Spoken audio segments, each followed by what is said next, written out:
little opera to start this one off.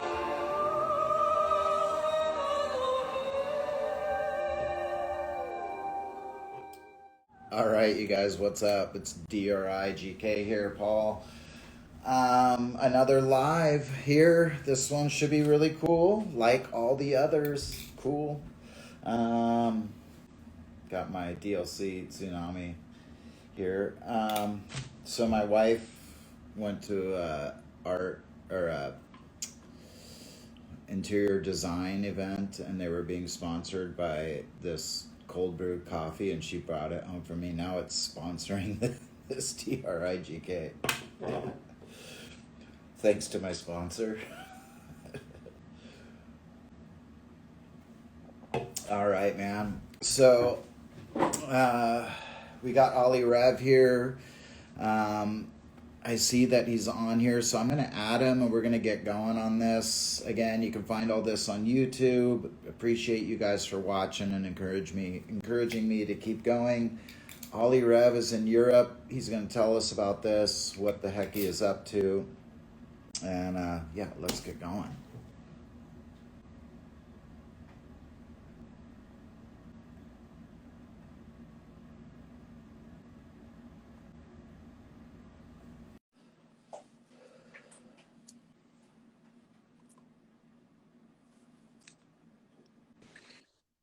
Hey man, how's it going? It's going well, man. Good to see you. Good to see you as well, man. Cheers. It seems like we have a cheers. Seems like hmm we have a good connection. Are you drinking some Austrian beer there, or? I honestly don't know much about it. I just picked up a six-pack of these the other day. I've been really on the, they have another brand called Stiegl. I've been I on know Stiegl very well. yeah. So that's what I've been on mostly, but I wanted to branch out. So I got these, I don't even know how to pronounce these. Gosser, Okay. something. But Yeah, the good. Stiegls, if you're familiar with any of my early Damn Right I Got Knives stuff, which is actually really kind of hilarious because I review beers, Oh, music, and knives. And they were incredibly long and painful to watch. hey, but we're like But kindred spirits there, man. what's that? We're like kindred spirits there, man. Music. Yeah. Um, so yeah, I used to drink Stiegl Radler often in that and reviewed it several times over and over because I loved it so much. Drinking like nothing but that since I've gotten here, so I finally had to like have a taste breaker, you know? Right. I don't know what's going on. Our audio is a little bit cutting in and out. Hopefully it'll settle down. On my end, So it's fine. Hopefully for the viewers, it's fine, but we'll see. let me check something out.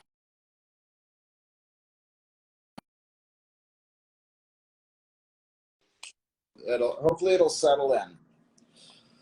But yeah. Yeah. Thank you guys for all joining in here. I see we got a good almost 20 strong people watching, floating in and around. Yeah. Um, so where do you live and where are you?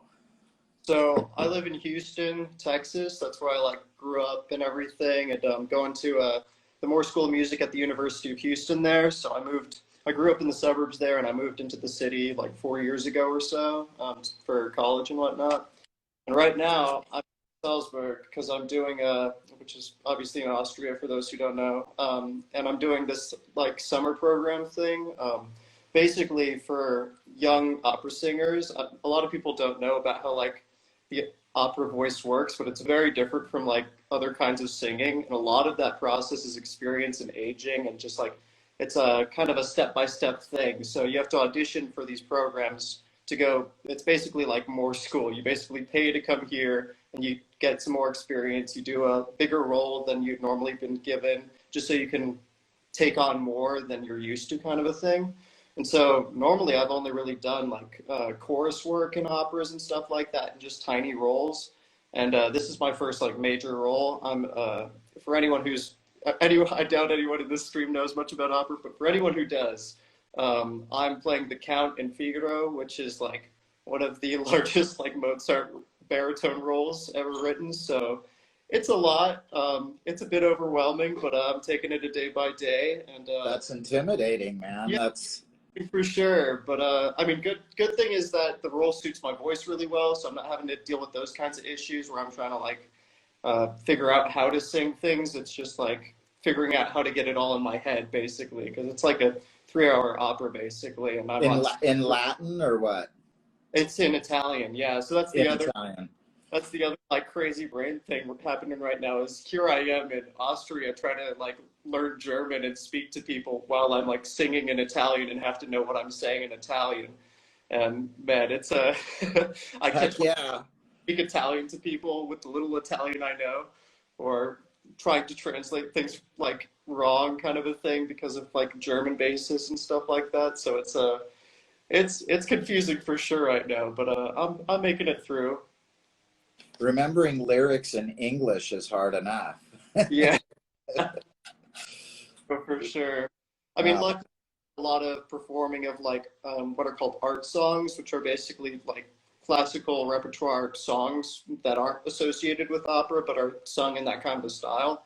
And I've done a lot of those in German, Italian, French, all those main languages that those things are sung in. So I'm used to trying to memorize those kinds of languages and used to having to figure out what I'm saying and figure out kind of modern interpretation and translation.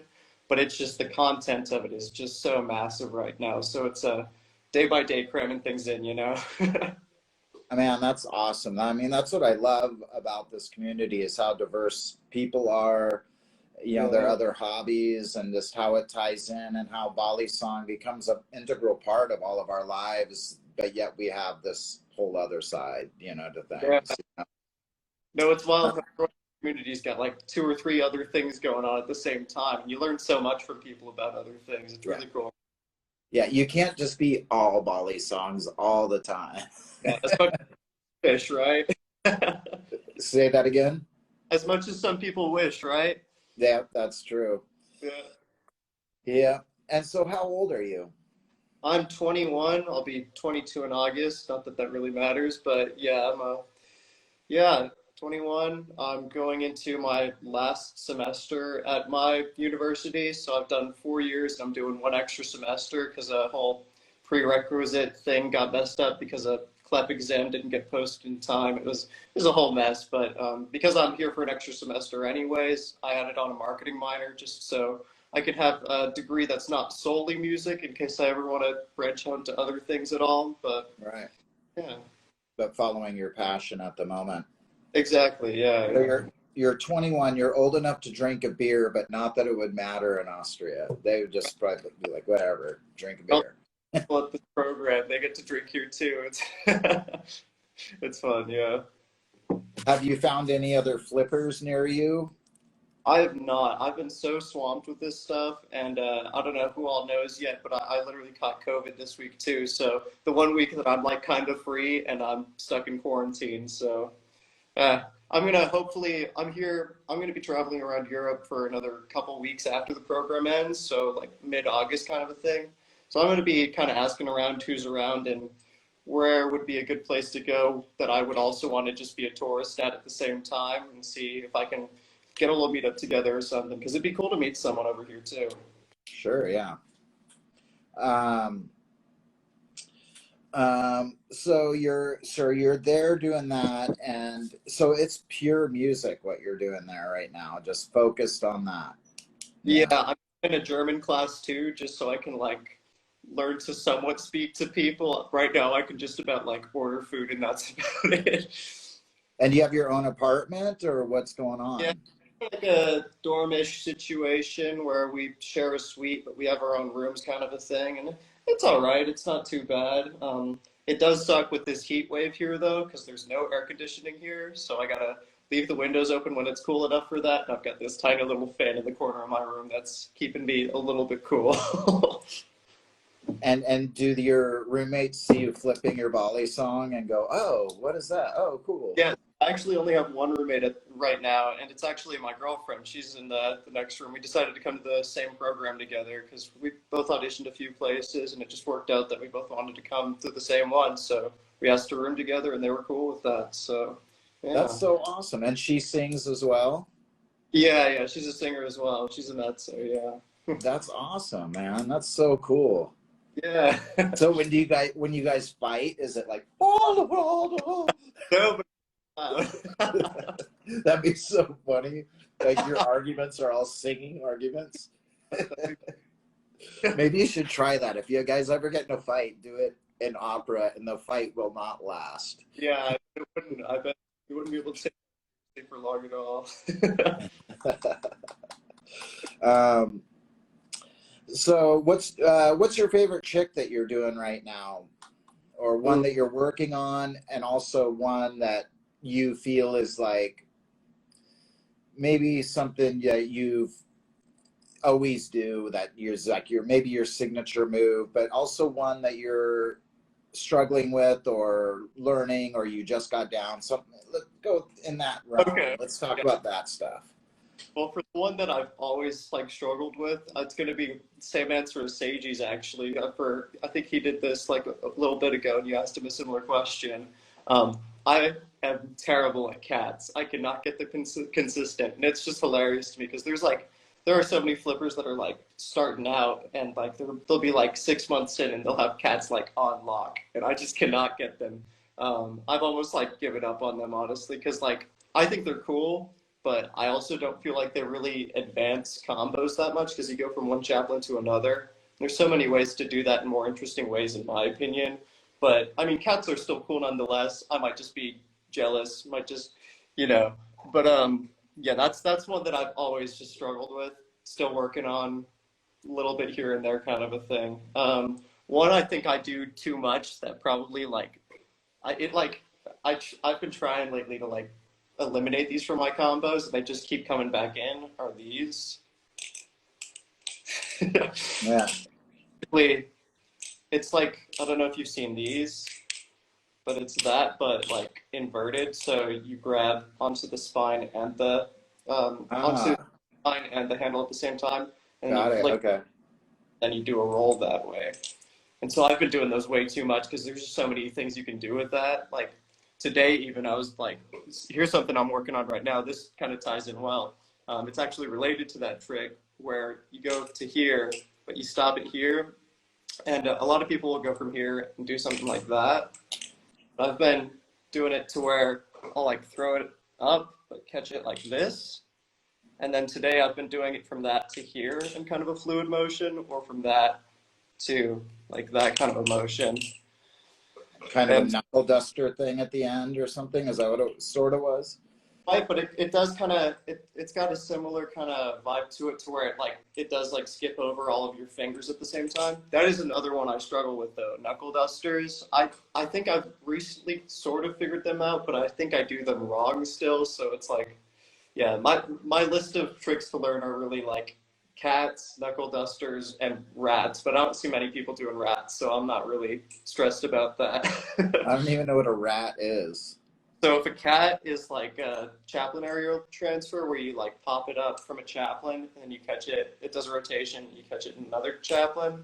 A rat is where you do that from a roll. So you have like a continuous roll going on, and then okay. and then you catch it into another roll. I think like Seiji's done that before, even though he struggles with cats, and that blows my mind. He sent me a video of that once, or I think it was in a group chat or something. And yeah, I've seen a couple people do them, but people don't really do them because they're just super hard. Wow. All right. And how did you get into flipping? What's that? Sorry, long-winded answer for that. No, that's great. That's great. That's what this is about. That's all good. So how did you get into flipping? That's a funny story, kind of. So I was like, this was probably like 2012, and I had a friend who had made one out of Legos, and I'd never heard of butterfly knives or Balisongs like ever in my life before then, because I was into gaming sort of, but I wasn't into the games that had those in them. Like I wasn't like a CS:GO guy or anything like that, and I thought it was the coolest thing ever. So I got this little like cheapo trainer thing. I asked for it for like my birthday or something. It was like a Baron Sons. So it was a Baron Sons little trainer. And I don't have it with me. Most of my knives and trainers are back home. Here I just have like my Triton, my Mako, and two Squiddies. But anyways, that trainer was like probably about this long. It was probably like 3 inches tall, it was like a shorty version of a Baron Sons trainer, and it was terrible, man. Sure. The balance was awful, and I could not learn a chaplain. And so I was convinced that if I can't learn a chaplain, and that's like one of the first things you learn, like this just isn't meant for me. So I stopped. Like after a month of trying, I quit for like years. And so that was like in seventh grade or something. And in my sophomore year of high school, I found that Bally in like storage or something. Like it was just in a box in my closet, and I picked it up, and I was like, let me give this another shot. Because like at that point, I'd seen more like Balisongs around and stuff, and stumbled across a couple like videos, not anything like crazy, but like just like a few basic opening videos and whatnot. And so I was trying with that, and I still couldn't really get things down. And so I decided to get like an Amazon like CCC, just something cheap to like just mess with kind of a thing. And then I figured out that, oh, like I can learn these things. This Bally just wasn't like letting me. And like even to this day, I can't do more than 2 rotations of chaplains on that trainer because that's just how bad it is. And so from there, I asked for a Benchmade 51 for Christmas, and that was my first live blade Bally. And yeah, I've just been stacking Bally's since then and trying to learn constantly since then, basically. Okay. And as you got into it, were there some significant influencers that whether it's flip people in the flipping with content and Yeah, definitely. I mean, I kind of started out looking at like videos on YouTube because I just didn't know that the Instagram scene was really a thing even at first. And man, a lot of those names have like left my mind. But I remember I learned so much from Calvin Nation. Man, like Cutlery Lover, like was like those were some of my first videos with the Cutlery Lover, like just like basic opening type things. I think there were a few Flip Zone videos, and then like I think it was Ballistic or something too that was on there. And yeah, so those were some initial inspirations, and then I just like kind of stumbled across the Instagram community, and immediately I was like, oh, Nardath is like the guy I like. Nardath was like the coolest guy to me. Then I found like I was a big Nardath fan to start off with. Oh man. Yeah, and then I like Bally Freak and like man, I found like Bally Freak and Knife Stuff and all those guys, and those guys were huge inspirations to me at first, and like eventually Joff after like a year or something, he got during that time, and yeah, those were all like super massive inspirations for me at first, and yeah, I got that's a lot of names, but those are my like initial inspirations. No, that's great. That's cool. And so, did you have an interest in knives in general as a kid? A lot of people start with maybe like there's something rooted in our DNA that we have an interest in, even a pocket knife or a fixed blade, whittling on something, did it, funny. Or were you more from the fidget side? Because there's the people who are really into the fidget things. Some people come in through video games. I know you had mentioned your story, but was there, before the Balisong, was there anything that caught your interest that you can think of? Definitely. I mean, I was never like a massive knife guy, but I always had like an appreciation for knives. And when I was a kid, I was a Cub Scout. I never did the Boy Scouts thing, but I was a Cub Scout all throughout my childhood. And so I got a Swiss Army knife, and I had the basic one, and I was like, oh man, I want to get the like coolest like all the tool one. And so I got like a really thick Swiss Army knife for one of my birthdays, and that was like my favorite possession for years, man. Yeah, I carried that thing around me like everywhere, and then eventually I had like a few of those I don't know what you'd call them, like multi-tool type things. You know those things, Leatherman. Yeah, those kinds of things. Yeah, those are always great, man. If you had the toothpick in your Swiss Army knife, you were like cool as hell. And then you one up it and you get the tweezers. And you're like, oh man, I got the tweezers now. I had the wine opener at like. Oh yeah. But I had it, just in case, right? Totally. That's so cool. Yeah, and Leathermans, man, I carried around a Leatherman because I'm a musician also, and I toured a lot, and I always had a Leatherman in my guitar case, changing guitar strings, fixing amplifiers. Cool things, yeah. super useful. I had several of them because they were always taken away from me at airports or going Oh, through different customs, different yeah, things, breaking, losing them, you know. yeah, no, I got you. Um, do you got a worst cut story for us? Ooh, there's this really cringy video still like up on my Instagram. I don't delete much from my Instagram. I keep most things up there just so like newbie flippers don't feel like weird or cringy or bad about the things they post, so they can like go back and see like, oh, I posted like terrible flipping videos and like you just gotta. Totally. But I have this terrible video from back then, which was like kind of like a fail clip where I like the first slide, it's like showing me like land this power aerial I was learning. It was like a multi-rotation to behind the back. It was like a two or three rotation. It was like my first power aerial I learned, and it was with my Alpha Beast, which was new at the time, and I was still kind of heavy for me. I mean, I had a bare bones before, but even the Alpha Beast was still intimidating. And in the second slide, you'll see I threw it up and cut myself real bad. I forget if it was like here or something, but it was somewhere where it was real awkward to bandage. And also my skin, like it was like deep and like the laters of my skin were like not wanting to be like kept together. And shout out to Matt. I think his at Soul Latchless or something like that. Soul Latchless. I don't know if it's still that, but he's actually from Houston too. And we were friends just on Instagram at the time, and I knew that he had either been trained to become like a paramedic or like wanted to be a paramedic or something in that field. And so I DM'd him like freaking out. I was like, dude, what do I do?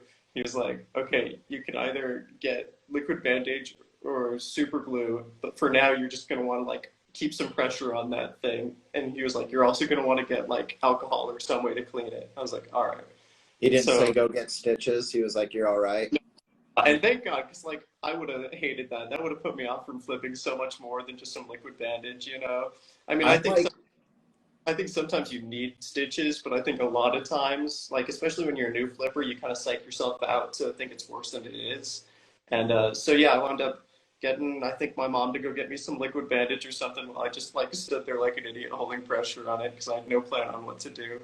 I'm like We one of those big wimps. I hate blood. I hate needles. Like going and getting my blood taken or Dude, going it's to getting a I shot. I dude, hate it. I hate it. I'd make like the worst junkie in the world. Like, how are you a junkie and you hate needles? But yeah, I just don't like the thought of like blood.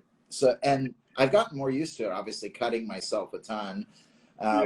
But Well, see, and it's different with a knife. Like a knife, I can kind of handle it more. It's the thought of a needle going in and sucking out my blood. I just don't like it. Even though I go do it, I do all the things I'm supposed to do. But yeah, I'm not a big fan of like that stuff. So getting stitches, that was my point. Getting stitches is like the worst because you have like an open cut and then they're like sewing it up. I'm going to fucking put a band-aid on that thing and call it good. But bad since then, really. I mean, I've had bad cuts. Don't get me wrong, but I've only had to use like liquid bandage like once or twice since then.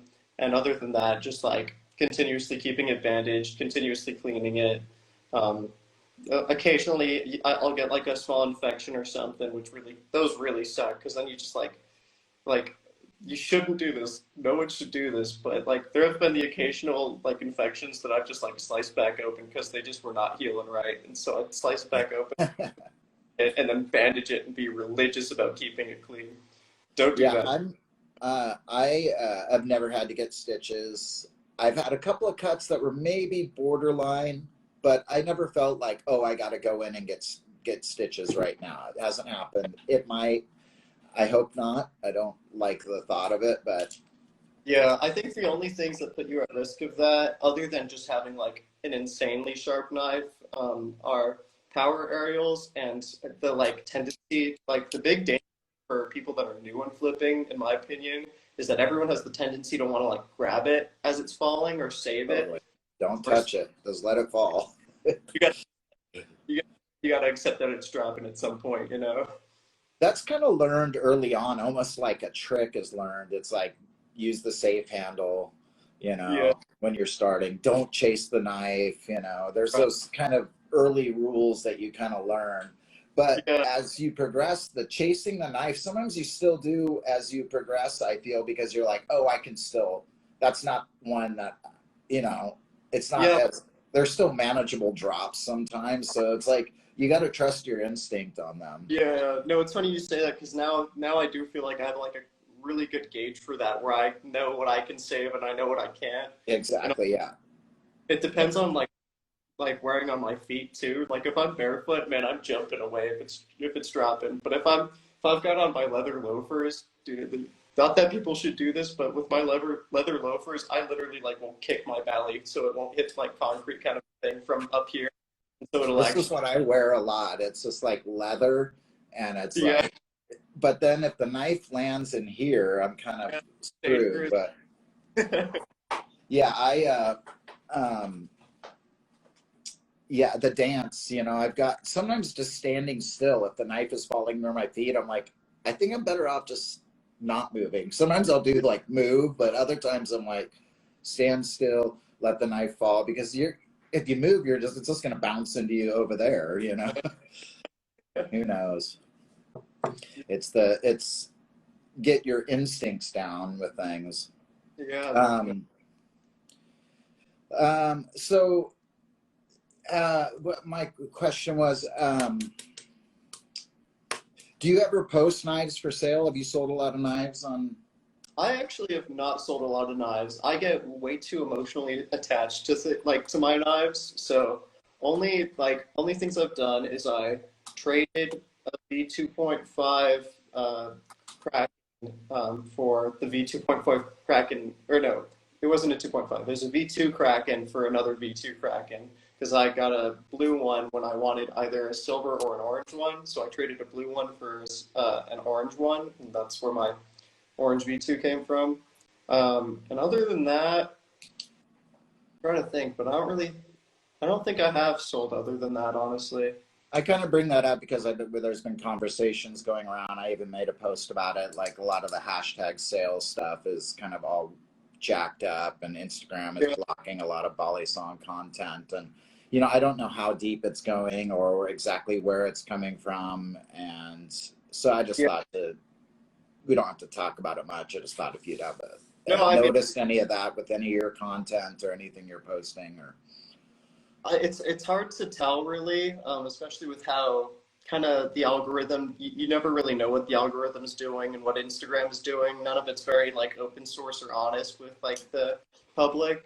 I do generally feel like Balisongs should be gaining more traction in a very general sense. They are. That might just be because like it's something that I'm just so drawn to that I can't understand why other people aren't drawn to it. But yeah, I mean, with like Valley Cell and stuff like that, I mean, yeah, it's sad to see that stuff getting a little bit more difficult because I do think it's really important for the community, especially for people in like countries that it might be harder to obtain Balisongs and stuff like that, and like just issues like that where it's like where someone wants a knife but they can't afford it, but they could afford it like used and a little bit beaten up, sort of a thing, you know. It's I think it's something that the community definitely needs to try and keep in some sort of way, even if we change the hashtag to something that doesn't mention sale in it at all, even if that's what it's used for, you know? And I really hope the view of Balisongs changes. I mean, if you think of other things, and this is an old, tired topic, but definitely not one to forget to help people understand the perception of Balisongs, because it's no more dangerous than skateboarding or other things. And it's like people that are flipping knives are not using them to hold up liquor stores or stab each other. You know, it's like, my God, you know, when kids are shooting up schools with AR-15s, like, come on, a Balisong, like, you know, we're just, you know, the people need to like look a little deeper and not Yeah. just assume that all these kids or adults are criminals. You know, I Oh, had two cops walk into my shop the other day, and then they were like looking around at all the Balisongs because I have mostly trainers, but there are some live blades displayed. mm-hmm. And I was just like, God, don't give me crap. They weren't there for anything. They were there for something else that was going on in the building. They're like, this is cool. Man, it's too bad the live blade ones are illegal. I'm like, well, they're illegal to have in your, you know, I'm in California. I'm like, they're illegal to flip on the Carry. street, but you can have them at your house. They're like, yeah, yeah. They're like, this is a really cool shop. I'm like, thanks, man. Oh, that's awesome. Don't look at that cabinet over there. Yeah. It's, But you don't know if the cops even know the law quite right, you know? It's yeah, I don't obviously feel like I'm doing anything illegal because you can own them at home, you can take them home, and I'm not a criminal. You know, it's like, you know, I just stay polite, stay cool, and believe in what you feel is right. yeah. But yeah, I mean, to go back to what you were saying, though, I bring that up all the time that like things like skateboarding and stuff like that is way more dangerous. I mean, I think people should definitely be allowed to do that stuff. Don't get me wrong, but I always joke that like me flipping knives is a very like contained danger. Like when I was a kid, I tried skateboarding, terrified, couldn't learn, couldn't do anything on it. But I picked up a knife just like around that time. Like I picked up Bally's like shortly after that kind of a thing. And because that danger was contained, it was easier for me because it was less risky, you know? And I mean, the other thing with the perception of Bally's that just infuriates me is if you look at the statistics almost anywhere in the world, knife crime, no matter what the laws are, is predominantly done with kitchen knives. And we're not outlawing kitchen knives, and nor Yeah. should we. It makes no sense to me why there's so many Yeah, every laws. time you see a murder mystery, it's like with a big steak knife. It's not like Yeah, holding a Balisong. Like, Balisongs are so specialized. They're so much easier to track if you commit a crime with a Balisong compared to like some Walmart kitchen knife. You know, no one's gonna figure out who did the crime with a Walmart kitchen knife if there's no prints on it. Whereas with the Bally, you can narrow it down to, oh, it's probably one of these like few hundred people. You know. there's some new movie, or I don't know how new it is, but relatively new movie that they just posted on Netflix, and there's a Balisong scene in it. And I was like, okay. And the guy Okay. actually does some sort of thing where they're like struggling over the knife, and then he flips it up and grabs it with his other hand and stabs Oh, it back. Yeah, I forget. I can't remember the name of the movie. I just watched it the other night. It was just I put it on and was doing a bunch of other things. Then I hear this sound, shik shik shik shik. Yeah, look over at the TV. dude. Yeah. So does your girlfriend flip as well? Is she interested? No, I mean I've taught her a few things. She can do like thumb rollovers and chaplains and stuff like that. But no, she hasn't like she doesn't want to like have the same hobby as me and that type of stuff, you know. But yeah, I mean I'm lucky that she puts up with it for the most part and that she's supportive of it and whatnot. I'm sure. Well, I know that the noise is very annoying from time to time. Sure, yeah. It's But annoying when I'm not flipping and somebody else is in my shop over and over flipping and dropping it. Not annoying, like I like it because I prefer them to be there and I enjoy people being in the shop flipping. But yeah, sometimes like I'll be like, okay, this is what it's like when my wife is all annoyed. I, I always get reminded at Blade Show. I'm like, oh, that's what it sounds like from like a third person perspective. Like, Yeah, it sounds like I'm not doing it, you know? totally jealous. Yeah. Do you and your girlfriend get a chance to get out and enjoy the city and go to dinner and like you guys enjoying yourselves, having fun? We're pretty busy, but I mean, we've been, other than now with me having COVID, but like before now, we've been being pretty good about branching out and going to different places for food and whatnot, and hanging out with some of the other people in this program, and it's been really cool. It's been really interesting. This is my first time in Europe outside of England. I have a bunch of family in England, so I used to go there like almost like every other year, kind of a thing. But yeah, it's a wild experience. It's my first time since being like a child where I've been in a country that English isn't the like main language. But I mean, luckily in Salzburg, there's a lot of English speaking English people. speaking, yeah. It's pretty. The Oh yeah, somebody just said the Gray Man. That's the movie. Gray Man. Check it Okay, out. Yeah, that's cool. it's pretty good movie actually for that. And there's the cool Balisong scene. I was kind of impressed that they went as you normally they'll just do you know an opening of some kind and Yeah. that's it and move on. But they actually threw a trick in there, you know. Yeah. No, when I um, Punisher, the Punish. I don't know if you've ever seen that, but I forget if which it was one? the Punisher. It's like a Marvel movie or something. Yeah, I I don't forget. know if I. No, but there's a Balisong scene in that one too. It was very brief, but that was one of the first times I saw it, like in a film or anything like that. Yeah. Yeah, the best scene to me is Streets of Fire, where he has it and the guy has it. Like No, but I've you know the seen. one I'm talking about. Yeah. That's so good. Um, So tell us about your sponsorship. How was that? That's so great that you're sponsored and such a great group of people and you know, really cool team. And of course, you know, Lucas being the man that he is and TV and all them. And uh, how did that come about? Was it just you posting a bunch of content and them becoming aware of you? And Yeah, I mean it's been the dream for a couple of years now. I mean, yeah, I mean, first off, obviously, shouts out to Squid. Shouts out to that whole team. Couldn't be happier. I I really was pretty dead set on trying to get this sponsorship for this specific company for a few years now, and I mean, Andre knew that for some time, and like I made it pretty clear with how much I was posting with Krakens and stuff, you know.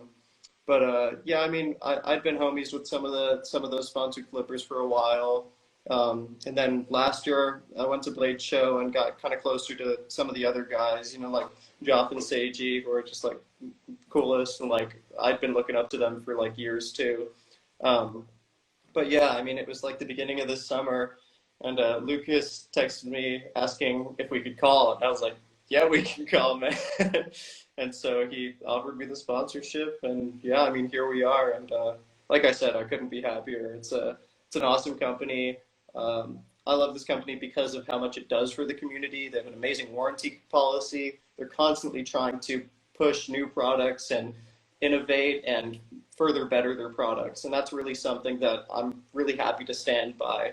Whereas, I mean, I like, don't get me wrong, all the makers in this community are amazing, but I don't think anyone's doing it like Squid does it. I don't think anyone is so community oriented and so driven to push innovation kind of a thing. So for yeah, I sure. mean, You know, I'm a great. dealer of theirs at my shop, and I can say, like, working with them, communicating with them, such great people, so easy, uh, Yeah, if anything, I just want more product coming my way because I can't keep it on the shelves, so right.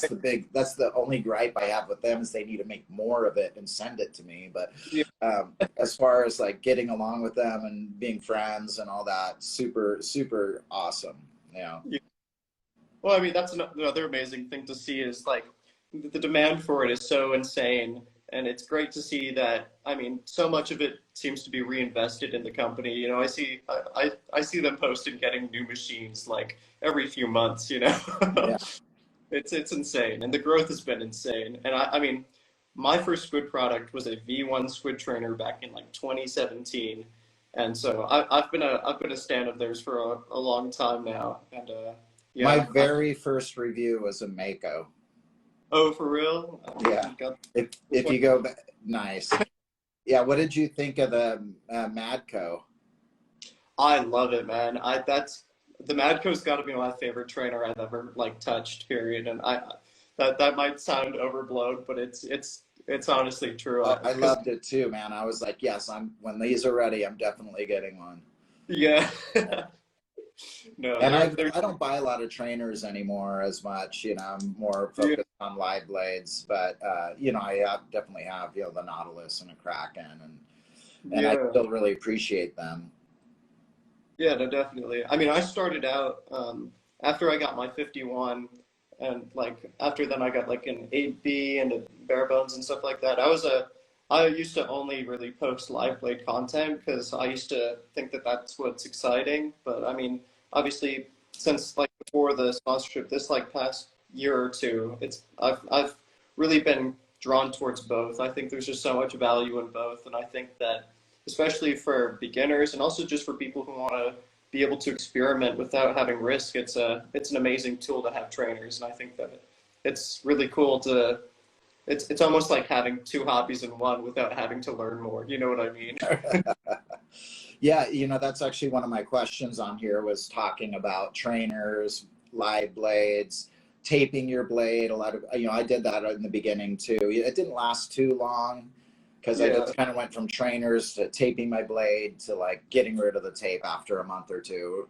yeah. Um, I did the and it same just looked ugly on there. But did you go through a process like that? Did you start with, I mean, did you kind of evolve or did you get live blades introduced pretty quickly? So, I mean, It was It's kind of relative for me. So my first year of having a 51, my progression was pretty slow because I was terrified of it.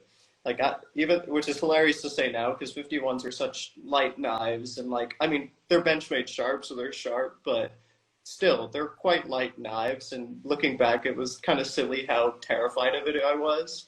Um, I went through. I used to tape it here and there, but for the most part, I tried to learn with it not taped.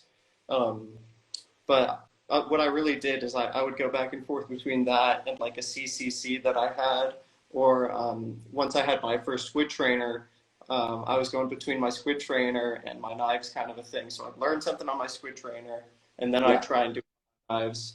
And nowadays, I can learn on a knife or a trainer, unless it's like an aerial. If it's a like multi-rotation aerial, I always go with the trainer first, just to get that timing locked down, because there's no way to like safely learn power aerials, kind of, in my opinion at least. Right. Um, but yeah, I mean, I think I think We whatever. can't all be known lyrics doesn't give a fuck when the knife comes stabbing into his hand. Yeah, yeah, no, Chase G is a madman. yeah, no. I went through like a period a couple years ago where I was kind of in that mentality where I just didn't care at all, but I was just like constantly cut up, and it kind of was interfering with my like learning process too, just because I was constantly cut. And so now, I mean, I'm pretty desensitized to it still, to the point where it's like if I get cut, it's kind of whatever. It's annoying, but it's like not something I'm afraid of in any way, shape, or form, unless it's like crazy deep or anything. Um, but yeah, I mean, I think whatever people want to do, that's up to them. You know, it's their hobby. The one trend that I like really don't like is I don't like people intentionally dulling their knives. I think that's really goofy. I think like if you're gonna do that, you should just get a trainer. And also like I'm not even against people having like somewhat dull knives. Like if your knives get dull just through wear and tear, that's whatever. But the whole like grinding your knife edge on concrete so you don't have to worry about it is just Yeah, it's that's a goofy. bit much. I have to admit, like when I got my Telesco, it was so damn sharp. I mean, Yeah, sharp. I mean, it would cut you if it just barely. I mean, and it yeah, cut me really good. Like, and I was like, man, I just got to run this thing through a couple of pieces of cardboard just to yeah. just because it was immensely sharp. I mean, like, It in if you're using it for something, right? yeah. So I did. I ran it through some cardboard. I was like, I got to take some of this edge off because it's just not even like fair. Right. So I'm guilty of that. Hey, Yeah, I mean, but I when like my knives sharp too. I like that little added like, whew, it makes you focus a little more when you know that blade is sharp. It's like I well, I think don't do that with this because this is sharp. The yeah, tsunami comes very sharp, but it's not that stupid sharp like crazy sharp. there's levels to it. There's that like almost invisible blade sharp kind of thing where it's like that's just like asking for it at some point. But yeah, I Yeah, if mean, you watch Bali Knives, like when Forrest is sharpening the Telescos, he like sits there, he's like for like 2 hours sharpening this thing. Like you're like, man. yeah, be mistaken, but I think I might be mistaken on this, but I think he also wasn't he sharpening the Marin lights or something for a while too, or the Marins or something. Yeah, Um, when he was working there. Yeah. yeah, so I got a Marin light at last Blade show, or not at, but like a month or two after it, basically. And I just remember getting that in the mail, and it was like insanely sharp, man. Yeah. Oh my gosh. Same with Yeah, DCB does his real sharp. Yeah, I yeah, asked him too. He was like, how sharp do you want this thing? I'm like, not like normal DCB sharp, like right, sharp. I want it sharp, but not crazy. Um, yeah. I really want to get one of those Wicked Edge systems because pretty much every Blade show, I'll bring like two of my Krakens to the Wicked Edge booth and be like, "Can you sharpen these for me?" Because like I don't. Other than that, I have like one guy in Houston who I'll go to for sharpenings occasionally, but there's been a couple times where he's kind of fucked up the profile of my knives, and it's been like, uh, don't to do that anymore so much. So I might be investing in a Wicked Edge at some point. It's just hard because when I have that much money, I just want to buy a Bally. right, exactly. Yeah. How was it to compete? Nerve-wracking. It's weird because last year, I don't know if it was just because I had so many more like homies there last year, but last year it was like it was nerve-wracking, but it was also just like but there was some energy behind me with everyone around me, and it was just like it was slightly less scary. Whereas this year, I was like, man, like I'm the only like squid sponsor competing. Man, I'm like I've got friends here, but like not nearly as many as I did last year, kind of a thing. And so And like you're like the new guy, the new squid yeah, sponsor, yeah, getting up there just to represent. the pressure is on now. So yeah, I mean the nerves got to me a little bit. I like fumbled like a couple rounds, but I'm happy to get as far as I did. I got further this year than I did last year, so progress is progress, Hey man. man, you did great. What was it? Third place you got? Fourth, it was fourth, yeah. Fourth. Okay. I got beat out by James Hill for third, yeah. Hey, I But mean, if you're like running up against James Hill, I mean, yeah, that's, you and know, also yeah, everyone who did well, they deserved that, man. I mean, yeah, it's crazy because before the entire thing started, I was like, this is James's or Moises. I was like, there's no Moises Riker. I don't know if you know. oh yeah. Um, yeah, and it's just hilarious. They wound up getting second, third. I like almost called that, you know. And James or Chase just, man, that was really nice to see, man. Yeah, I think he's he like really wears his heart on his sleeve. He's a good guy. yeah. He worked hard for it, you know. That I you can't say anything negative about that for sure. I mean, his effort's always there, and man, I mean, yeah, he came swinging to that for sure. It was impressive for sure. yeah. Yeah, he's got a good style, and I love that too. And I always say it. I love all the different styles people have because they really, you know, people find their own voice in the Balisong community when they're flipping and posting content. You know. Definitely, yeah. Yeah, and that's one thing too to talk about, and it's on my list of questions here, but I'll hop to it. I'll skip to it right now since I kind of started talking about it, is your content. You know, I noticed that right away when I started seeing your content, the way you have Ollie Rev come in and you always had, you know, you're sitting on a porch flipping and you know, you always had, you know, with your nice long hair and but you always had you have good content and definitely like good camera work, and that probably translates too into your sponsorship and Lucas seeing that you're putting in good content. Definitely. Was that a development? Do you just use your phone? Can you get, what do you use? What's your Basic, process? so basically, for years I was just using my phone, and I always tried to put a lot of effort into making my videos very unique. I always wanted my videos to just like really like kind of pop. I don't know if I really succeed in that or how often I succeed in that, but I always want them to just each have something kind of special about them. Um, so first I'll kind of go into like my process with like combos and stuff like that, and I'll talk about like filming and whatnot. But as far as like when I'm posting, this doesn't go for all of my reels. My reels, if my reels aren't a post as well, they tend to be a bit more casual. So like my recent post with this was like it was a bit more of a casual post.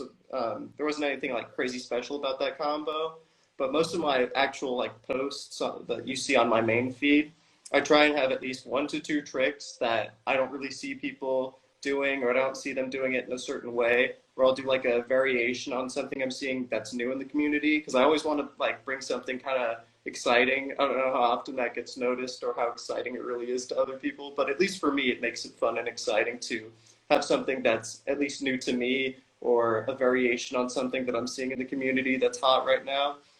Um, and I'll just try and put that in with the combo and make the combo around that basically. But with my filming process, yeah, I mean, quality has definitely been something I've been working on more so lately. I, in December, got a Sony A6400, which is an actual camera. Before then, I'd only been using my phone. This is my first camera ever, so you can kind of see the learning process through my posts since January of like trying to optimize my camera settings and how I'm filming and whatnot. but it's been quite the learning curve having never owned a camera. But I think I'm doing an all right job with it, and It's amazing what the phones can do though too, and with a couple apps, and you can make things look really good, and yeah, simplicity is nice, you know. it is for sure. Yeah, but yeah, I mean, part of the reason I got that camera though was I was really going for that sponsorship. I knew quality was up there on what they look for sponsors. But I mean, outside of that, I'd always wanted to up my game content wise. Anyways, you know, I always wanted things to really be almost like cinematic to people. That might be a cringy thing to say, but I always wanted my content to be like borderline cinematic kind of a thing.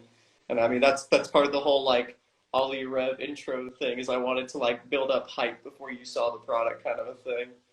Yeah, you kind of have this like 1950s feel at times that I appreciate. This kind of like but mixed with a modern thing. So Yeah. you're like kind of coming at these two sides of like this kind of old school like look, like you could be stepping out of a hot rod or something, mixed with like modern day Balisong flipper. It's like, Yeah. what the hell is going on here? I love to like juxtapose things like that. I think it's really interesting. And I like to experiment with my own personal style too. You know, I just think it's fun to wear different things and kind of like make things in a different way and see things in a different way and combine things in ways that aren't typical. And Yeah, so it's fun. stay original. Yeah. Yeah, yeah. I mean, that's always the goal is to try and be entertaining and original with stuff like this too, you know. But yeah, I mean, I always think it's funny because like I drive a '90s sports car, and so I drive a '90s sports car, and half the time I'm dressed like a grandpa, but I have these like really Gen Z hobbies, and so I'm just like full spectrum of like generations. I'm a bit the same, man. I am. I've always said I'm like a chameleon. I wear a lot of different things and I kind of adapt to things. And my music taste is the same way. I like everything from Frank Sinatra, to like, I can appreciate some metal, It's like I I like country. I like, I have to like it. And my dress is kind of like that. One day you'll see me, I'll look like a bum that should be under a bridge, and then the next day I'm like going out wearing a tie. Well, I think people box themselves in too much into what they think they're supposed to be and what they're supposed to like. And I think people get attached to something they like and they think, oh, I can only like things that are similar to this. But I like to try and, I mean, life's only so long. I like to try and enjoy and experience the whole spectrum of things as much as I can, you know, whether that be through time periods or through cultures or whatever, you know. I think that everyone from any time period's got something to offer, and I think it's really interesting and valuable to look into and appreciate those things. Pizza's really great, but for every meal it would get old.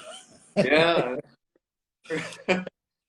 So, what's your home life like? Does your family support your interests? Obviously, they probably think it's pretty great that you're over there studying and you've gone to school and you're doing this thing. How do they feel about your Balisong flipping? Were they like, "Why are you doing this?" at first, and then now do they Yeah. see that a different side to it, or?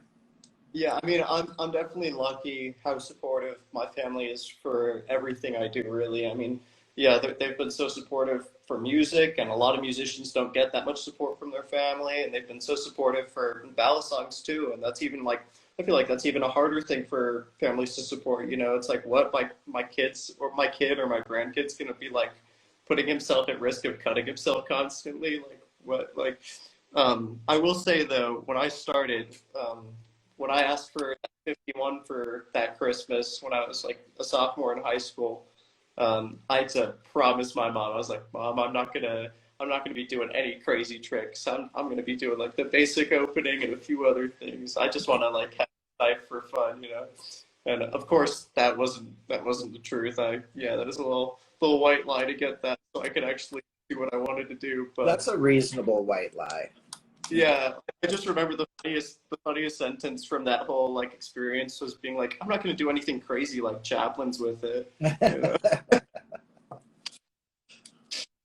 um, so, how did you get into opera, though? Let's go back to that. So, how did that come about yeah, how did it come about?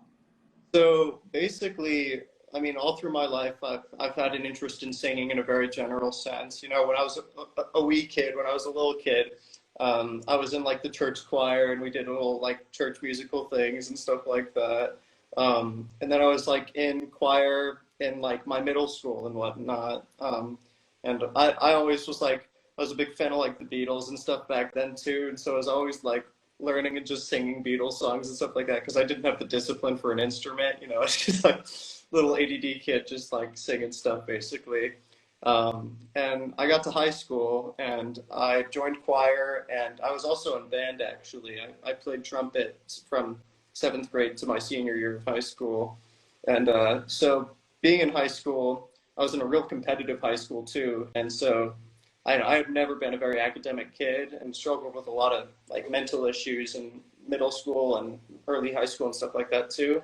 So my life really just sort of became about music at that time because I was like, this is like the one thing I can like be good at because I could not be good at school at that point. I'd like kind of like thrown in the towel at that. I was like, I just gotta like pass these classes at this point, you know? Um, and so yeah, I really didn't have much exposure to opera at that time, but I mean, my senior year came, and I was thinking like, man, what do I want to do with my life? You know, I don't want to make my life sitting at a desk because I just want to be able to like have a happy life that way. I just knew that about the way my brain works, where it's just no matter what the job is, no matter how exciting it is surrounding, if I'm sitting at a desk doing some work on my computer, I'm just not going to be a happy guy. I have to be doing physical things, doing something that's fun for me. Um, and so I looked into some music programs. I wound up auditioning to the Moore School of Music at UH and still not really knowing much about opera other than I knew I wanted to sing and I knew I didn't want to be at a desk and I just wanted to be performing. And another big thing is, I mean, with the like mental health struggles I had growing up, I mean, that's largely tied to my father actually passed away when I was in middle school. And I just, since then, music just meant so much to me. And I really just wanted to find a way to impact people through music the same way music had an impact on me. And so that's really kind of my big goal with opera is to, I mean, A, try and make a living off of it, but the main artistic goal is really to have an impact on people's emotions, make people more introspective, make people kinder to each other, um, and just make people see life in different ways. You know, I think that music has uh, so much to offer as far as perspective goes, and how it can really influence the way you think about things and the way you feel about things. And Sure, yeah, it's a great way to send a message either lightly or, or heavily, exactly. Yeah, Yeah, it can be so much up to opening a door for the listener to kind of just have a moment to think about things. Some people, though, never listen to lyrics. They'll yeah, listen to music and they'll be like, oh, what's he saying? right. Um, do you like other music? I mean, have you ever sang in like a rock and roll band or a punk band, or do you like hip hop? Is Yeah. there, Well, you'll probably see this in my videos, but I'm a fan of the whole spectrum of music, really. I mean, only genre that I'm not too into is country, but that's just because I don't know what's really good in country. Like I don't have I don't have too many friends that are into it to show me like what are the good artists and whatnot. But yeah, I mean, I grew up being an absolute classic rock fanatic when I was a kid all the way through high school, I basically wore the uniform of jeans and a different band T-shirt every day. It was either Led Zeppelin, Nirvana, like the Beatles, all those bands, you know, Velvet Underground. Like I'm going into like obviously punk and stuff now too, but yeah, that was a huge influence on my musical taste growing up. And I mean now, like through college, I've gotten into rap and hip hop, and I mean I love it all for different reasons, and it really just depends on the mood I'm in, depending on what I want to listen to. Sounds reasonable. Do you have any pets?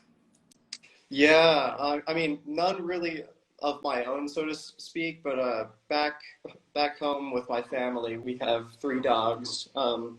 Yeah, we've got a golden retriever mix who is kind of my dog, kind of the family dog type of thing, since like obviously doesn't live with me. And his name's Hendrix, funny enough. Um, Nice. like Jimi Hendrix, it's Yeah. spelled that way. Funny thing is, we didn't name him that. We adopted him with that name, so it worked for me, you know. um, and yeah, he's crazy. We've got another dog named Snickerdoodle, and he's also a mutt. He's a part poodle, part Lhasa Apso English setter. Like he's we call him our dog by committee because you know when a committee comes together to make something and it's just all messed up in all different sorts of ways and it's not a unified. He's short and long, has a poodle coat and sheds, and he Oh man. with that really high pitched bark, but he looks like he shouldn't have a high pitched bark at all. And then we've got Poncho, who's like I think he's like Chihuahua and Pomeranian, and he's kind of my sister's dog. And he's cute, but he can be annoying. All right. Do you have other hobbies? I mean, you've said a lot. You're into a lot. I'm not trying to say pick up another hobby because you got a lot going on. But is there other things that maybe do you like mountain bike? Is there something you do that maybe people don't know about? I mean, a lot of people know about this by now, but I'm pretty into cars. I don't devote as much time to cars as I'd like to. You know, growing up, I really wanted to do a lot more with cars than I do now. But I mean, I drive a E36 M3. It's a 1996, and that thing it's super fun when it works. And me being the hopeless YouTube mechanic that I am, it's interesting how often it works. Yeah, but I mean, other than that, also kind of a tangent of cars, but I'm a huge F1 fan. I don't know if you know like Formula One is, but Yeah. yeah, yeah. So I've been into that since I was a kid because my dad's side of the family's from England, and they're all big fans of F1. So I kind of got into it through that, and I've gotten more and more into it as the years have gone by. So Have you ever yeah. been to any of those kinds of events? Yeah, not since I was a kid though. I actually went to the Silverstone race in I want to say 2011.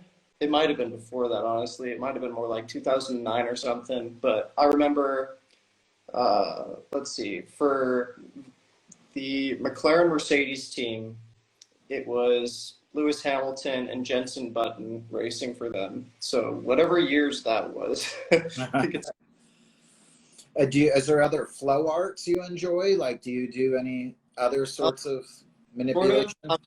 I'm really bad at them, but I have a set of beglery. Kind of suck at it, but I it's fun. suck. And I have a couple kendamas too, and yeah, I can do like I can obviously spike. I can hit all the cups and whatnot. The coolest thing I can do with the kendama is do a bird to a spike, and that's about it.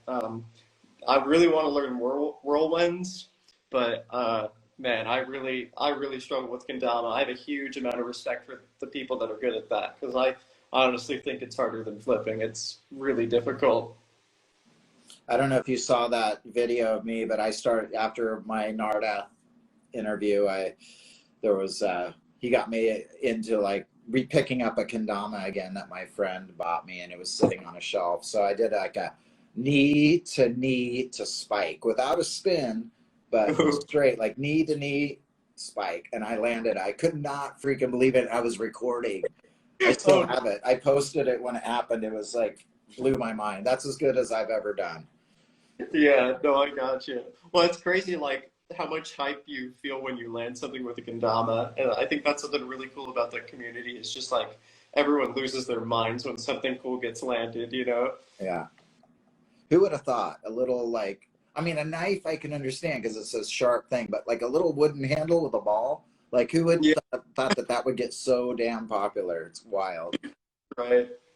Um, is there a knife out there you really want that you keep seeing that you're like, dang, I want one or I want to try one or? Ooh. I mean, my grails have to be the Tsunami and the Gigas. The Gigas it's a gorgeous knife. And I think what's really special about Gigas to me is that to me, a lot of really high-end knives either flip well or they look cool, but it's rare that they do both, you know? at least in my opinion, and the Gigas is like one of the most unique designs. And Right. Guy is such a cool person too. He's so down to earth, and I mean, yeah, it's just such a cool knife. I'm Yeah, I so have one back here and I love it. yeah, but yeah, I mean, those have got to be up there for me. Orcas are cool too, um, and Seraphs. I really want a Seraph as well. Seraphs are really cool. Yeah, the Seraphs. Yeah, I'm a little greedy. I have two of these. I have a black DLC and then my normal one. You I was, haven't gotten one yet, though? huh? You haven't gotten one? No, not yet. Dude, you deserve to get one, man. You need to get yourself a Tsunami. Yeah, I want one real bad. I honestly really like the. I. It's funny because a lot of the time, um, like in the past, I don't know if it was just my experience with the Killer Bee. You know, like the reps, the Killer Bees. Well, no, Okay, so it's basically it's one of the select reps. It's yellow and black, and Oh, it's yeah, got a. yeah. And so that is one knife that I've sold. I was trying to think of the one knife I've sold. That's what it was. Um, I did not like the finish on the blade for that. It was too like sticky for me. And so I was really opposed to getting like murdered out knives for a long time because of that. But after getting my V2.5 Kraken, I was like, oh, like there are like blackened knives that like don't feel like this because there's obviously different kinds of coatings and stuff like that and different materials and whatnot. And after that, I've been opened up to it again, and I flipped the murdered out. I like what you have. I flipped a murdered out Tsunami at Blade Show, and I thought it was better than the regular ones. Honestly, it was Yeah, really really. the DLC coating, some of the other knives that are black are like forged or a different sort of coating. And what I'll Mhm. do is take Scotch Brite and kind of just smooth it out a little so there's better flow here. And in that way it leaves that. But I wouldn't do that to this because it's DLC. I wouldn't do it to something that's Cerakoted. It just has to be the right type of thing. Like, I don't know. What's one? Whoa. Like this guy was all coated. And Oh, I don't know if you can tell, but in here I kind of yeah, polished it's a it up little kind of a thing. Yeah, because it was super rough and too sticky. So I think, yeah. you can mess with things if you're willing to do that. But this thing, I flip a lot and beat it. And, you know. Mhm. Yeah, you've got a crazy collection, man. You want to shout out any other flippers? Anybody that, I know we already did some. So if there's any others that you want to put that you could say that. Man, there are so many. I'm definitely gonna forget some, but I'm gonna just ramble them off, man. I mean, obviously Loki is massive right now, huge inspiration for me too. Not exactly my style, but I think like what he's doing for the community is amazing. He's an amazing flipper, super creative. Yeah. Bennett, super big homies with Bennett, have been for a while now. Bennett's awesome. Still underrated, even though a lot of people know him now. Still underrated. Everyone should follow Bennett. Um, Man, I mean, Joff's always been a massive inspiration. Seiji's awesome. Andre's awesome. Like Jelly is like Jelly. I swear he's a prodigy, man. To like be, he's only been flipping for like I think like 3 years now or something, and he's just like he is absolutely cracked. He's insane. I mean, honestly, the whole Squid Squad is just like I'm so lucky to be like sponsored with all these other guys who are just so insanely good.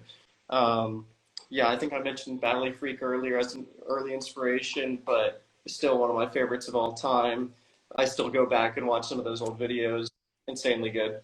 Um, man, Still Hero, dude. There's one more that I really wanted to mention that I'm forgetting, but oh, that one flipper. That one flipper, not many people like people nowadays don't really know him, but anyone that's been in the community for like 4+ years like has seen he has one video that's he has a few videos still up, but he has one video that is absolutely cracked. It is like one of my favorite videos of all time. I still think he's got to be in my top three. yeah, I could go on and on, but I'm like blanking on names right No, no, now. it's good. If you think of something, you can throw it in as we move on. Have you been to I Squid headquarters? huh? Have you been to Squid headquarters? I have not yet. I'd really like to. I've talked to Andre a little bit about doing something where I like go intern there or something. I know Seiji did that a while back. It'd be really fun. I at least want to go check them out at some point. I might do that over the winter or something when I've got a little bit of a break to go do that. But yeah, I'd love to because it'd be really cool to see the whole process and everything. What's your favorite knife to flip? Ooh, to flip. I gotta say, I mean, Krakens, I'm still absolutely hooked on. I think nothing makes flipping as easy as Krakens do. There's still not a knife that makes flipping as easy as Krakens do. I will say, as far as like for something that's kind of a taste breaker that's super fun, I still really love replicants. Like, I mean, replicants were one of my first knives, and they're they're still insanely good. And I think that, but this is something I tell a lot of people, but I think everyone that flips needs to have some sort of like one of the trainers from the squid lineup, and you need a Kraken and a rep. I think that's all you need as a flipper. I Totally. think those are, but yeah, I mean, I've always been the type that doesn't really spend like crazy money on valleys, just because I like to have more rather than less and really expensive ones, because I don't baby them anyways. But yeah, I mean, have got to be like the number one for me still, though. Just nothing beats them. For sure. People are always asking, like, what do you think should be my first slide blade or whatever? I'm always like, Kraken, get a Kraken. Yeah. They're $300 or whatever. And, which seems like a lot for people getting into it. But I explain, like, you're going to look at things that are a lot more. And if you get something that's lesser, yeah, Kraken is Yeah, a great place to start. it really is. So what is your collection like at home, and what did you bring with you? So I'll go with what I brought with me first. I've got my Mako. I've got my Triton, which has got the beamer on it. Nice. And I've got two squiddies, and that's it. That's all I've brought with me. Back home, I still have my original Balisongs trainer that was like the absolute worst. But I keep it around just because it's super nostalgic. Um, I have a Alpha Beast that has destroyed tank pins, so I don't flip it much. I need to get those fixed still. And I have two Tanto reps and one alt rep. Two Bowie Krakens and one Tonto Kraken. I have a Thai Basque on barrels, and I have a Marin Light. And I've got a squid. I have my OG squid trainer, actually at Squid Industries right now, getting those pins replaced through the warranty system and whatnot. But I think that's the whole collection. I could be wrong. Yeah. So are live blades illegal there? Do you know? Funny enough, they're not illegal in Austria, but I flew in through Germany. They're very illegal in Germany. Okay. Yeah, and I'm flying to Germany as well. So yeah, I do any live blade. I'm actually there's a knife shop near here, and they have some sort of like, I think it's like a Kershaw butterfly knife in the window. I want to go in and see if they have a 51 or something. If they have a 51, I might have to pick it up. Obviously, if they have something cooler than that, I'll be tempted. But Well, yeah, at least you can impress them with some tricks. yeah. No, it sucks because I was planning on going there this week, but then I got COVID, and I was like, oh, obviously can't go there with COVID. So waiting until I'm out of quarantine to go do that. So, I always try and think of a little bit of a different question to ask that maybe I haven't asked, because a lot of my stuff is kind of repeat, but everybody has a different take on it and a different story. And I think that's kind of fun. And so, I hope that doesn't get tired for viewers. I do try and like throw in some other stuff, but I also feel like everybody's story is unique, and I like that. So, but my question for you that I thought is something I hadn't asked too much, or I don't think I've ever talked about, but maybe for new, what are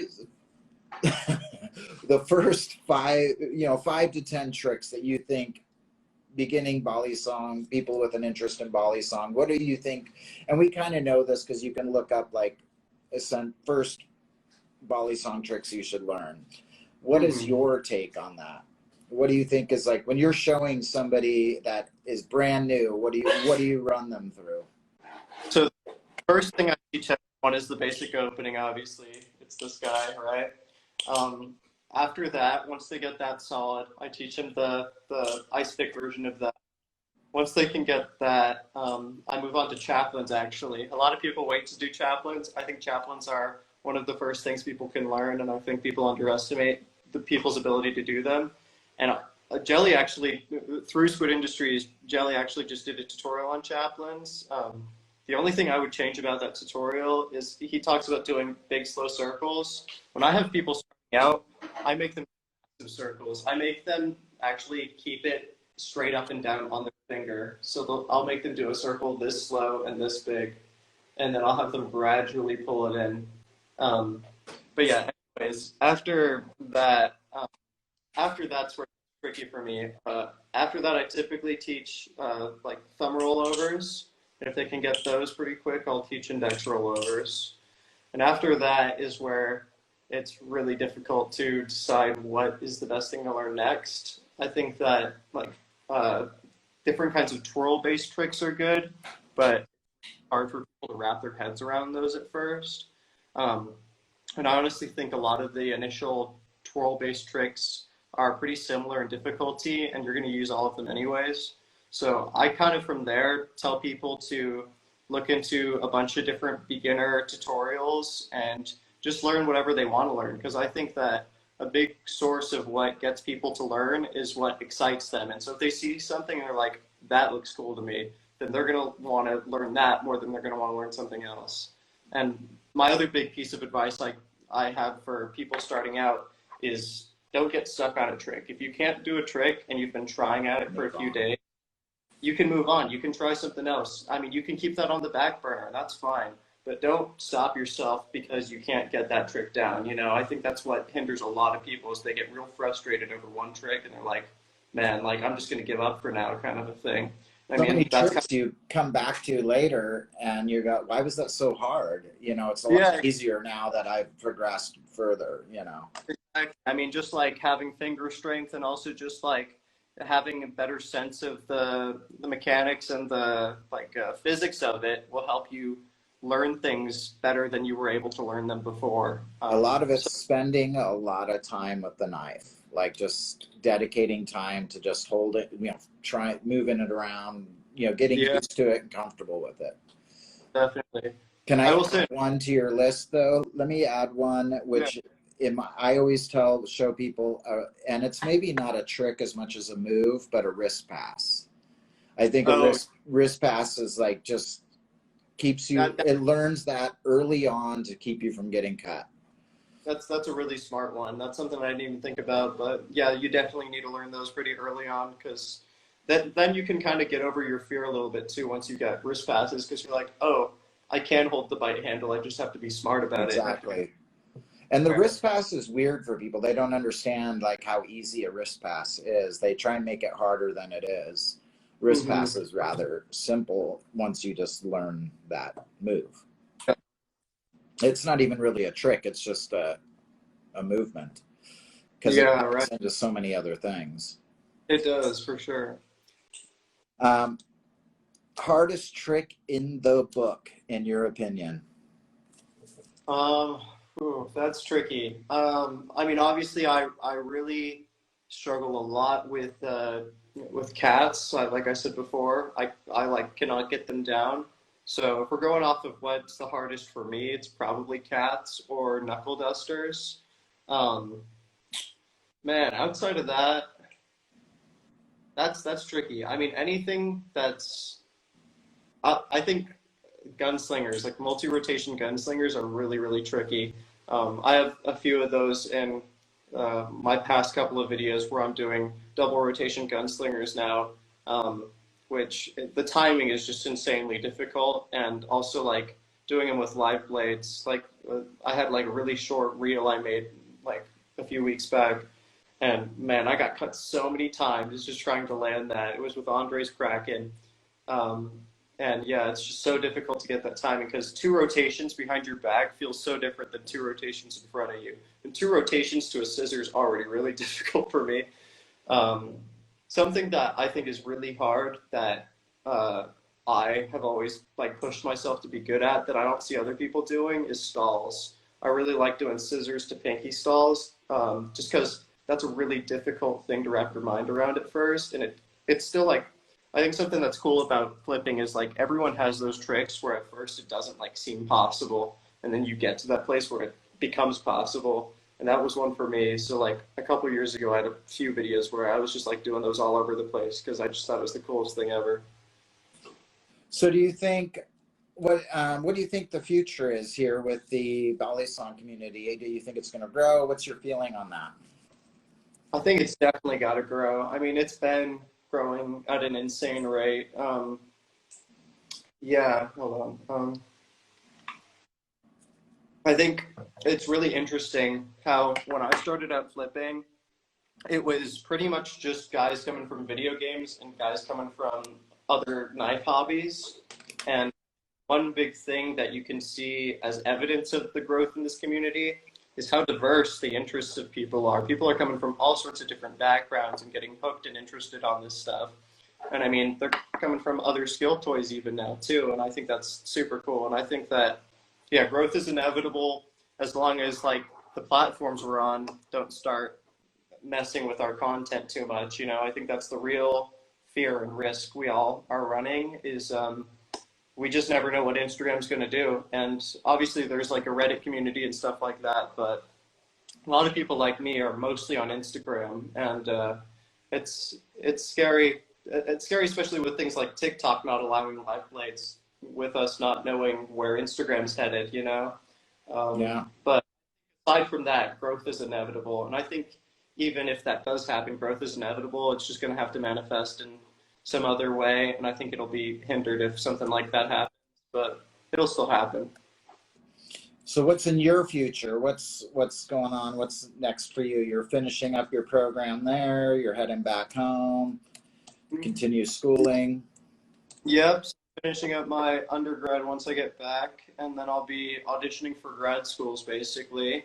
I'll be going mostly based off of scholarship and based off of what voice teachers I like. Whenever I audition for grad schools, I'm going to be traveling around the country doing like what are called trial lessons, which are where you do a lesson with a voice teacher at a specific, at whatever institute you're auditioning for. And yeah, I just want to find a professor that I really click with, like the one I have here. And I want to find a place where I'm not going to be spending insane amounts of money. So trying to get some sort of decent scholarship, but it won't be the end of the world if I'm paying a decent amount just because, I mean, my schooling is mostly paid for just through a lot of dead relatives and stuff like that, which, I mean, obviously it sucks to not have them, but it is peace of mind to know that I can kind of go almost anywhere and still be relatively stable, especially as a musician. It's nice not to be taking out loans for school. But yeah, and then out of that, a lot of people don't know this about opera singers, but a lot of it is kind of a waiting game. It's really, your voice isn't ready for a lot of large roles on a performance scale, like on a professional scale, until you're close to 30. So out of grad school, I'll have a few years to get a job and find a way to spend that time while I'm basically just developing my voice and waiting to age, because so much of that process is just waiting to be 30, basically. I'm going to put you on the spot here. Yeah. For the performance you're doing, can you sing us the opening line? You got to have your opening line down by now. No, I would, but being sick, I'm trying to avoid singing in general. Oh, I see. All right, I won't put you on the spot. I understand. I could send you something at some point, though. Once I'm chilling again. I could send you a rehearsal or something. Will there be a full performance at the end? Yeah, there will be, but unfortunately, it's not going to be like live streamed or anything like that. I don't think. If that does wind up happening, I'll definitely try and post up a link or Yeah, something or on. like even if some little recordings, it'd be great to see a post of like what you're doing. That'd be cool. I'd Yeah, like to see it. let us like record the dress rehearsal, or at least like maybe record the performance and just like post it after the fact, because Right. Yeah. for sure. Cool. And are you But going to yeah, be at Blade Show West? I'm going to try to be. It's going to be tricky because I mean that's always a October is always a hectic time in the school year for me, and also if I get cast in any of the fall operas at my school, there's always insane rehearsals during October. But that being said, I'm gonna even if that does happen, I'm gonna try my best to move things around, try my best to explain this hobby to professors and things like that, and be like, hey. I'm gonna be gone. Can I? Is that cool? Like, and if I can make it happen, I'll be making it happen, you know. But it's still a little up in the air for now. But really hoping to. I've never been to a Blade Show West, so it'd be really fun. So are you going to keep the hair, keep the long hair? It's funny you mention it because my hair's still long, but it is nowhere near as long as it was like literally a month ago. I cut off 11 inches like a month ago. So it's here now, and it was like down to Yeah. below the back like a month ago. For now, I'm keeping this length. I'm debating getting layers, like getting like curtain bang kind of a thing, but I'm pretty happy with how my hair looks now, so I think I'm keeping it. Any hair care tips for the viewers? Unfortunately, I don't have any hair care tips. I'm just very lucky, but I'm lucky, but I'll go gray in my 20s, so that's the price I pay, you know. Yeah, mine is like always tangled in a mess. But so yeah, that pretty much wraps it up. We can take some Q&A. We can look at some questions if anybody Yeah. has one. But man, I really appreciate you taking the time to do this, and I hope you guys continue to have an awesome time out there. Thanks, man. I appreciate that. Yeah, you're an inspiration, man. It's super cool that you're got your sponsorship and that you're able to show what you do to people and have such a great company behind your talent. Dude, I really appreciate that. That's super kind of you. Yeah. Awesome. I know somebody did ask earlier how many drinks you have because you were Like how many? drinking like 3 different things or something. Oh, I know that's funny. So because I'm sick, I've got Powerade for like the very small amount of electrolytes the Powerade has. I have Diet Coke as well. I have this beer, and I've got this water. So yeah, I'm both at once. I'm terrible that way. Somebody's 'Cause, asking about tips on getting authentic Balis in EU. I know the answer to that. yeah, I that's tricky for sure. I mean, don't buy through any of the like AliExpress companies and stuff like that. You can buy through Balisong sale and stuff like that on Instagram, but make sure you've got like a homie that has like the same knife, or even if they're not your homie, if you see someone with the same knife, just try DMing them and be like, hey, do you know if this one's legit or not, kind of a thing, because there are clones out there that people try and pass off as real. And when people, here's a big thing, if you're in a place where they're illegal, if you buy a Bali from someone that's like not a company or anything like that, and they're in the States, they should send it to you in separate, they should disassemble it basically and send it to you separately. Because if it's put together and you're in a place where they're illegal, then it can be caught through customs and whatnot. But if it's just a blade by itself and just some handles by itself, they can't really do anything about that, you know? They don't know what that is necessarily. Flippin' Zucchini probably knows this because that's who asked that. But Shop Soet sells, my shop sells, Yeah. and I ship to Europe.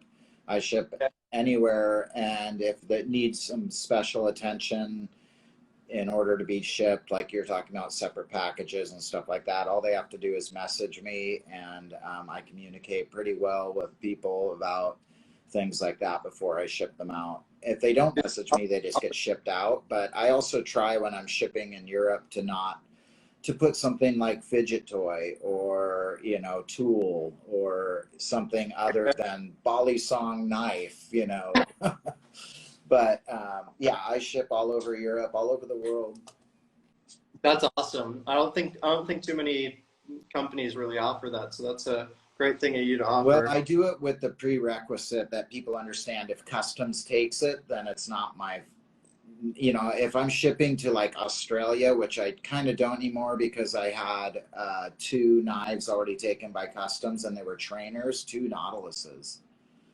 Yeah. That's ridiculous. Yeah, That's so unless the person I shipped to was not telling me the truth, because I can't track it after. There's complications in it, but I have a really open like dialogue with the person I'm shipping to and try and you know, but it's always with the things like, hey, if customs takes it, I can't give you a refund. I can't give you your money back, replace the knife, or try again, because I tried twice with the same customer and both times it was taken. So I kind of had to put an end to that because I would just go broke and lose any sort of money. So I will try, and then, but yeah, it's a conversation. yeah. It sucks how tricky some places make it, but yeah. I mean, it's awesome that you do your best with it, though. Yeah, I think, like you said, working with somebody that you trust, that's in the community, that's reputable, you know, yeah, that you got to make sure you trust the person you're buying from. Yeah, for What's up, sure. Diego's on here? What's going on, homie? I had a shout out that I forgot to shout out with the list of people that I wanted to shout out is Diego. Diego's awesome. I've been homies with Diego since I started out in this community, basically. So yeah, check Diego's him out. Diego's a great guy, man. There's so many great people. That's Yeah. why I interviewed that guy, because he's so talented and so nice. Oh,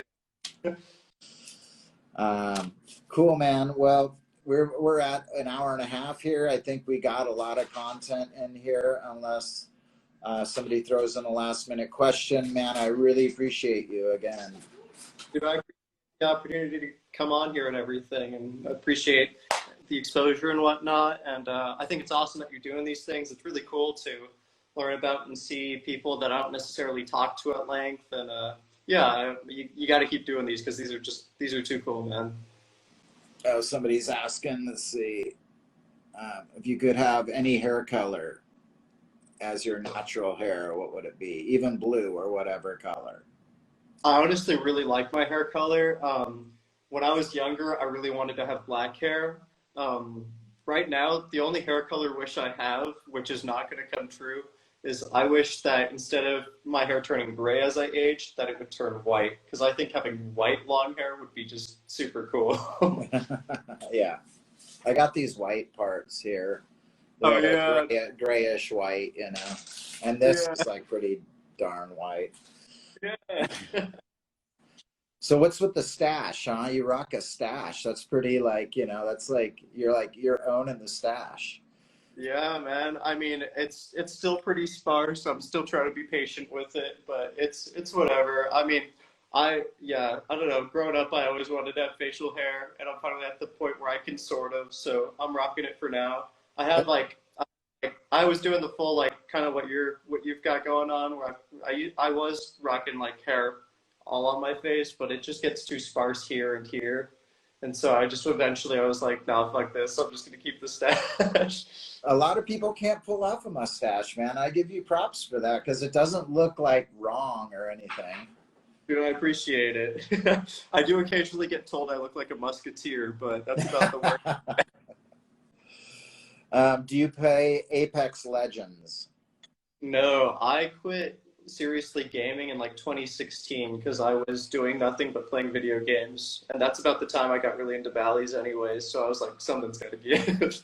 Yeah, a lot of people do that. That Balisong takes up that thing that was maybe like a hindrance or wasting a lot of time. Now they're wasting their time on Balisongs. Yeah. Well, for me, it was like I wasted way more time on that than I do with Bally's. And also, like, with Bally's, you can be so much more creative. And also, like, the big argument I made to myself at that time was I keep dumping so much money into this stuff that literally doesn't exist. Like that's just what I kept thinking. I was like yes, it kind of exists. Like video games kind of like exist in a physical sense, but like knives and trainers actually exist. You know what I mean? Totally. And Like it gets you outside. It gets you outside enjoying the sun, you know. exactly. You can take it with you. You're not stuck at home, you know. Yeah. No, it definitely got hooked on it pretty quickly, and definitely wanted to start spending my money on this hobby rather than that hobby. And so, it, despite me being super, almost like addicted to video games for years of my life, it was a pretty easy thing for me to drop once I got into Bally's. Nice. All right, you guys, this is Damn Right I Got Knives and Ollie Rev. We're both going to sign out here. Thank you again. Thank you guys for watching. Have a wonderful day. All Adios, right. amigos. Thanks, man. Take care. Bye. Yeah, you. All right. Bye bye. Bye.